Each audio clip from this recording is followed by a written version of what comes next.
Good evening and welcome. Thank you for coming tonight to tonight's recital performance. Just a few quick notes before we get going. As always, please turn off all mobile phones, any other electronic devices that might make noise. And as well, if at any point in the performance you need to leave, please be mindful that the doors are quite loud, and we do ask that you wait until between pieces to make any such motion. Tonight we have a special treat. We have Dr. Gwozdz from the University of Southern Mississippi here on campus. He did a master class yesterday, which was great for our students, and tonight I'm sure you'll be wowed by his performance, and I'm sure he would love to speak to you after the concert if you are so inclined. So would you please help me welcome Dr. Gwozdz.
Baroque enthusiasts out there, Miss Chernaya and I both understand the fact that it may not have sounded so Baroque because of the thick, almost orchestration-like accompaniment that you heard from the piano. But that arrangement was made back in the day when that was almost just as fashionable as playing such an accompaniment on the harpsichord with cello continuo in the bass. But we know, for instance, that Liszt Busoni arrangements for the keyboard exist bountifully. And back in the day when Sigurd Rascher was very much active as a soloist abroad as well as in this country, the romanticist that he was lent itself very well to such transcriptions as you heard. So forgive us if it offended you, but that's the story behind it. So, René Borel, as you no doubt see from the program notes, is a saxophonist himself as well as a composer, more of a saxophonist actually than a writer. And we have not actually met face to face yet. I'm hoping that when I get to Zurich in April, he being a Swiss citizen will make the venture over and we can finally shake hands and all that kind of thing. But we've been in touch through the computer, and I asked him for a recital piece because he had not yet composed a piece for alto with piano, and this was his response, this duo, which for those of you who like jazz, it will no doubt tickle you, because you'll hear all kinds of, well, you'll hear almost a foxtrot-like melody at the beginning, followed by crazy boogie-woogie rhythms in the faster section. So, Borel's duo.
Worley, the saxophone lost a really good friend.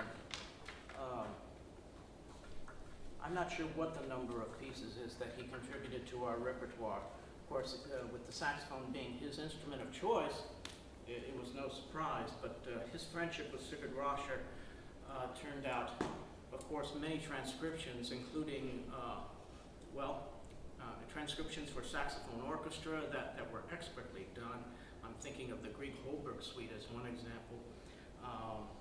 He wrote recital pieces, quartet music, and so on.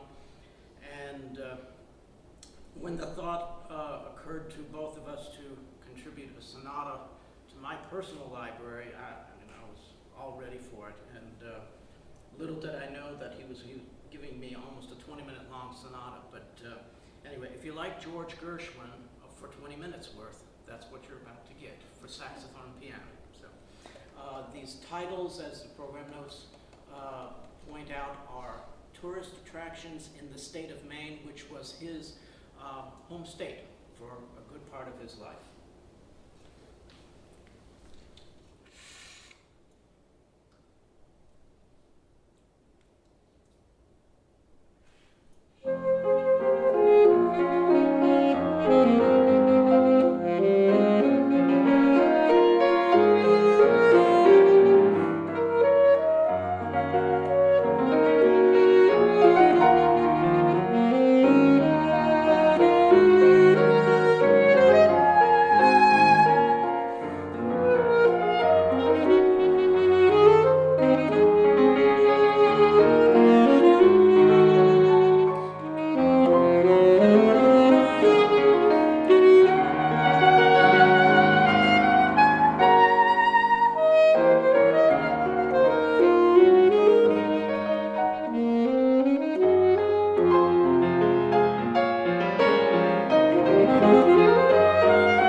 Dankner, amongst thousands of others in the New Orleans area, is an individual who was displaced from his home by a lady named Katrina, a hurricane named Katrina.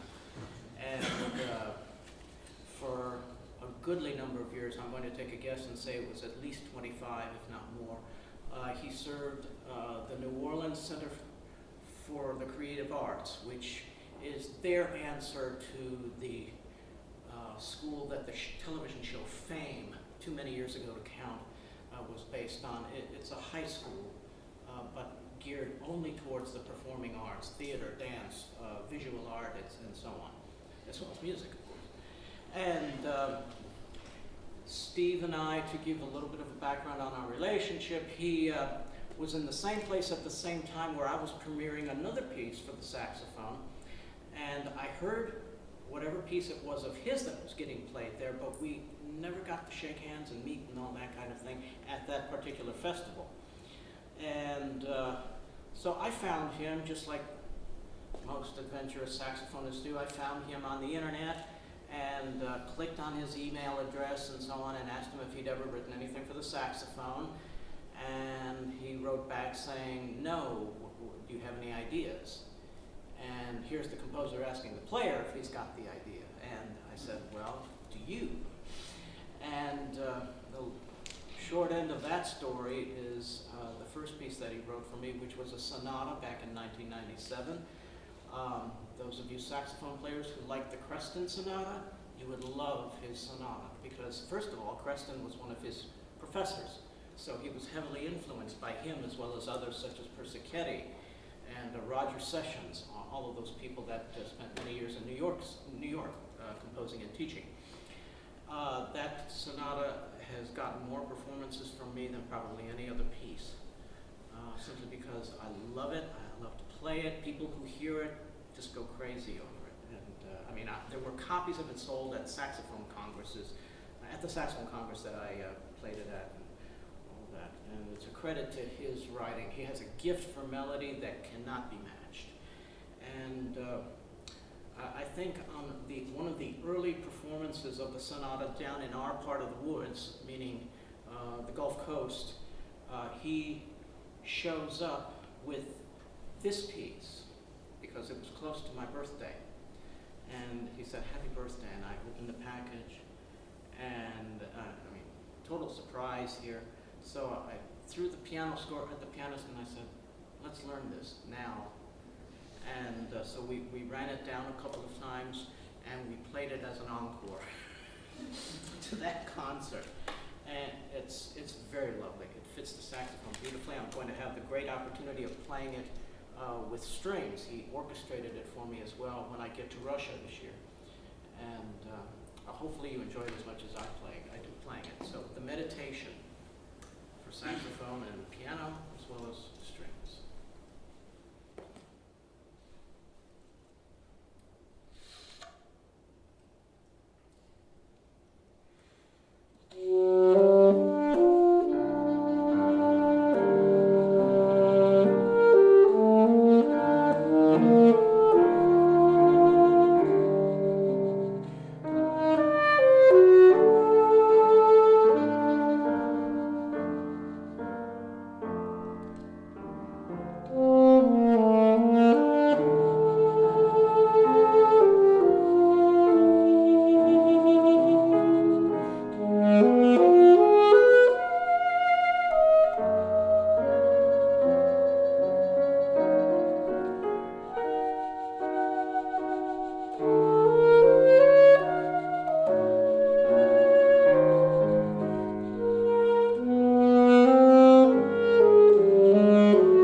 remember if in the program notes I included the story about Rosher meeting Grainger in Australia. It's there? Okay, then I won't bother retelling. But I tell you what, Grainger had to have a sense of humor, because if somebody's standing outside your ship room playing one of the most famous melodies that you set to music, full of wrong notes, just to get under your skin. Well, I don't know. But Sigurd Rosher had a great sense of humor. Sometimes he overused it. And such was the case here. But anyway, this, of course, if you've played in a band ever, you probably know this piece. This is a version that actually Grainger himself set down together with Cecil Leeson, the famous saxophonist from Indiana, too many years ago again to remember. And it works. It's in a good key, and saxophone players who like Grainger, you ought to get a hold of this. It's very easily obtainable because it's published. So, Molly, on the show.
extra just in case.